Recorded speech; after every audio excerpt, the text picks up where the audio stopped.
and I will always cherish that for sure. I know as 4 grandchildren, I was his favorite granddaughter, but that's the joke, man. I know all of us grandchildren always count our blessings to have him, and his great-grandchildren are also lucky, and he was lucky enough to be around for them. So today is definitely just a great day for us to all get back together, appreciate the good times we had with the Colin. We've got an extra hat if anybody needs to rep something and step up their fashion game, but he definitely was one to bring light into the life. Loads of memories to cherish, whether his teeth were in or his teeth were out, whether he had the goggles on goggles, fixing things. He showed up in his sweet, like, Nismo, and I was like, who is this guy? But he's just full of good memories, and will definitely carry on his legacy of not taking for granted the little things, being family members. His family meant everything to him, so yeah, today's just definitely a good day for us to all get together and celebrate the life that was Granddad, and I appreciate everybody being here. Yeah, like my sister said, my granddad was hands down the most optimistic man I ever knew. Everything him, Jeff, and his sister went through in the beginning of their life to how he was my whole life of knowing him, and from even stories like Mom was saying before we were even around, he was always just who he was. I had the privilege of living with him and Nana for probably about 5 months. He always had dinner ready for me, I appreciated it. But like Mom said, the way that my granddad's humor was one of a kind. He would laugh at himself more than anybody else even realized, and just the clumsy day-to-day nature of just who he was made him who he was. Last thing I'm just going to say regarding just how much he meant to me was, my fatherly upbringing was a little different, and that man definitely filled a giant hole for me for a long time. And up until Martin showed up, it was, I didn't really have that around, so it was,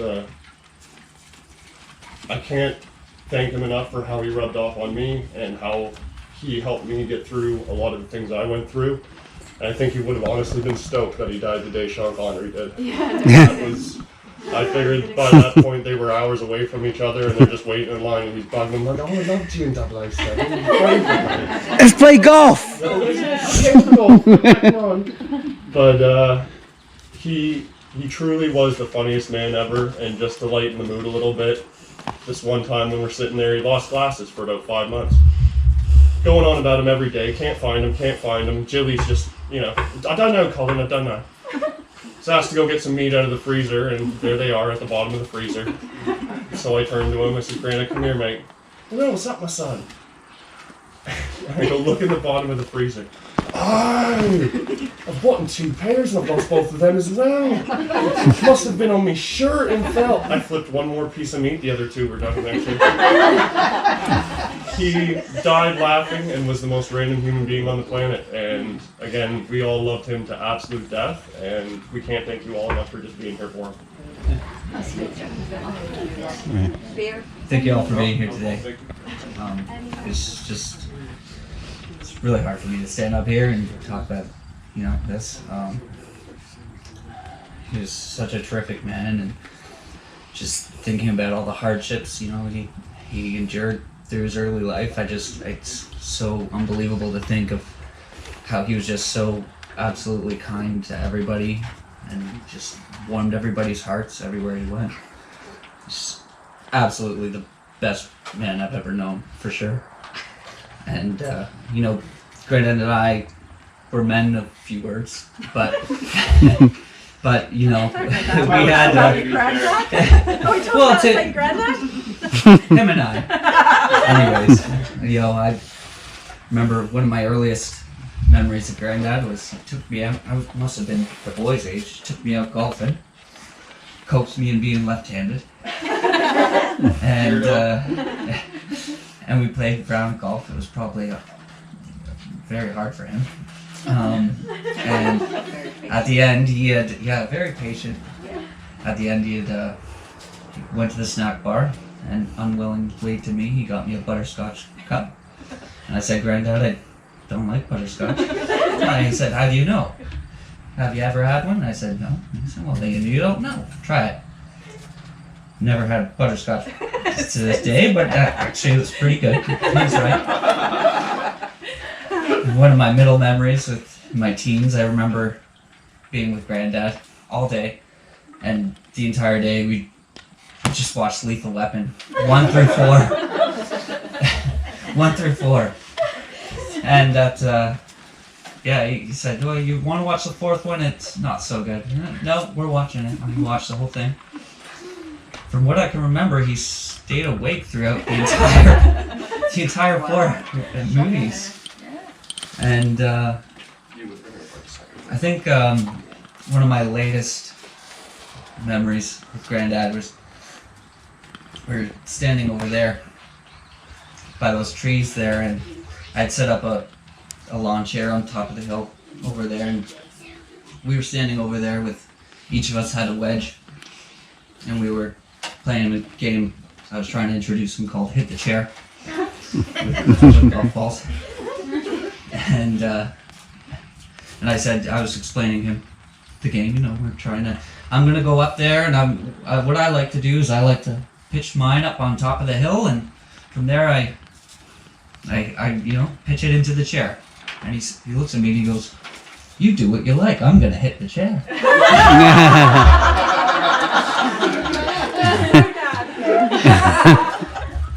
He was close, I'll give it to him. I'll give it to you, Granddad. But just wonderful memories. I wish we had more, but it'll never stop thinking. Short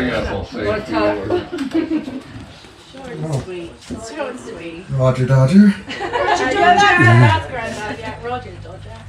I don't know what else to say that hasn't already been said. Granddad was just the greatest, nicest person, and I always thought he was hilarious. So did he. He'd appreciate that. And one of the favorite things that he always showed me was all the old movies. Today, I was watching A Few Dollars More with Clint Eastwood, and I made sure Granddad there was watching it with me. I wouldn't have it any other way. That was well. I'd just like to say thank you for all coming. Great job, I know. Great job, buddy. I don't know if any of the other family or friends want to say anything about Dad. Uncle Jack.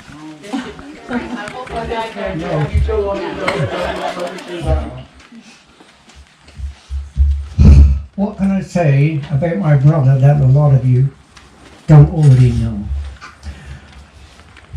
My brother and I, along with my sister, we come up with hard times, but we got through it. We came over here.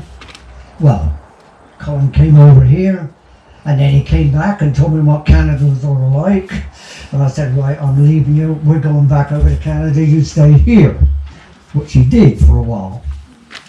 Well, then Colin came over with his family. Uncle Jeff, are we going back to No. 1964? And, I should maybe sit down. and we went from there. Sit. I was closer to my brother when we were here than I was when I was in England. Yeah, you were. Because a lot of the times I was away out of the country, so I was closer to him here. We'd go camping and everything. My wife, Maureen, Jill, and we'd go camping. And, well, as brothers, I wouldn't say we were close, but we were brothers, and we would do anything for one another, and we would always be there. Yeah, you were. And today, I have to admit, this is, you can say, a happy time or a sad time. For a lot of us here, it's going to be a little sad. We're going to miss him. I know I am. And I just wish that everybody here who knew my brother takes the time to wish him all the best wherever he is. Because I don't know where we go when we do go. But he's a brother I shall miss. I'll always remember. And with his family, I'm so sorry that they've lost him. So, if all of you here today Thank you very much for coming up. Karen, Sarah, and my daughter, Sharon. And they brought us all together. This is a wonderful thing.